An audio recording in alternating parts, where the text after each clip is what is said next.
Hi, I'm Kaisa, and in this video I'm going to be breaking down some reasons why Antony Starr is such a good actor and why Homelander is such a magical character to watch and why he is so interesting. I'm an actor myself. Right now I'm mainly doing a lot of gaming ads, so for AT&T Fiber, for Intel, Turtle Beach. I've also done some indie films. There are some clips of me acting, I can link them below. And fingers crossed I book a really cool project soon. I've been watching The Boys because I really love Antony Starr and I want to be more like him in my acting. And so these are some specific things that I notice he does that I want to do and I think helps make a good actor.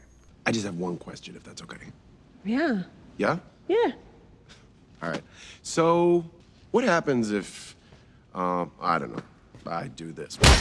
So I really like this scene because Homelander switches actions on a dime. So one moment he's uplifting you, making Blind Spot feel really good, and then the second he's destroying his ears. And there was no transition, just instantly happened from one kind of action to another. And a lot of lesser skilled actors will try to make maybe like a transition and be like, oh, now my character gets dark and I'm mean. But Homelander just does it immediately and instantly.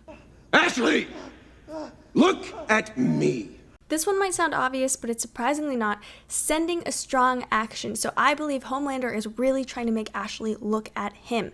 Oftentimes you'll see actors say a command, but not actually mean it. In a breakup scene where they're like, oh, don't go, don't leave me. But like, they're not actually doing everything they can to make sure the other person doesn't leave. You can tell when an actor is just relying on the script, being like, oh, well, I actually don't have to try to do this thing because the script is going to take care of it for me. That doesn't look interesting on screen. Antony Starr really tries to effect change in all of the characters and actors around him. Do you decide who goes in the 7? So there is proximity of space. Some actors, they'll have like a close-up where they're close to someone's face, but they still seem like they're performing on a stage, and they'll be talking like this, and not like as quietly as if you were actually talking to somebody who's that close to you. A truly fascinating, if not slightly condescending lecture, but I don't think I see the point, Stan. The point is that you are under a misconception. Both of these actors are so good when it seems like a big part of the scene is two characters vying for the most power.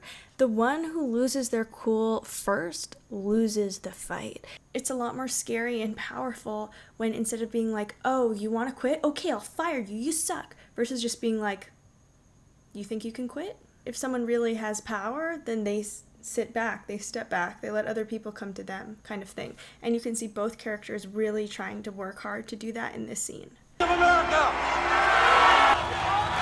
Now on characters that are psychopaths like Villanelle from Killing Eve and Homelander definitely in The Boys, they don't really have to play being a psychopath. Just that contrast from seeing him being really kind and seeing him being really cruel, the audience pieces that together that Homelander is a psychopath. Be good.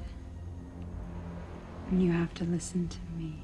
Antony fully commits to being a little boy and a little son to Madeline Stillwell, which requires a lot of vulnerability, and it's really funny when he does that, but you do have to really fully commit as an actor, because if you're lying, if you're pretending to be a little kid versus kind of letting you go back into that lonely place when you're a little kid, the audience can tell.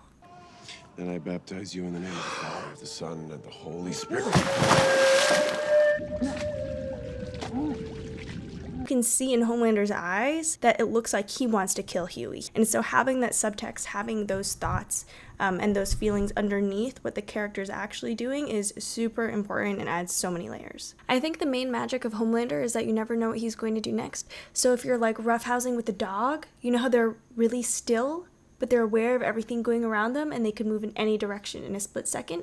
Readiness and alertness and unpredictability is what Antony Starr really embodies in Homelander and why it's so exciting to watch him, because you don't know what he's going to do next. Thanks so much for watching. Again, I'm Kaisa. If you like this video, please give me a like and subscribe and comment down below. I really love doing this. I would love to deep dive into characters more because this is what I do for a living. I am an actor, so this is really interesting for me and I hope it was a fun watch. Thanks so much. See you next time.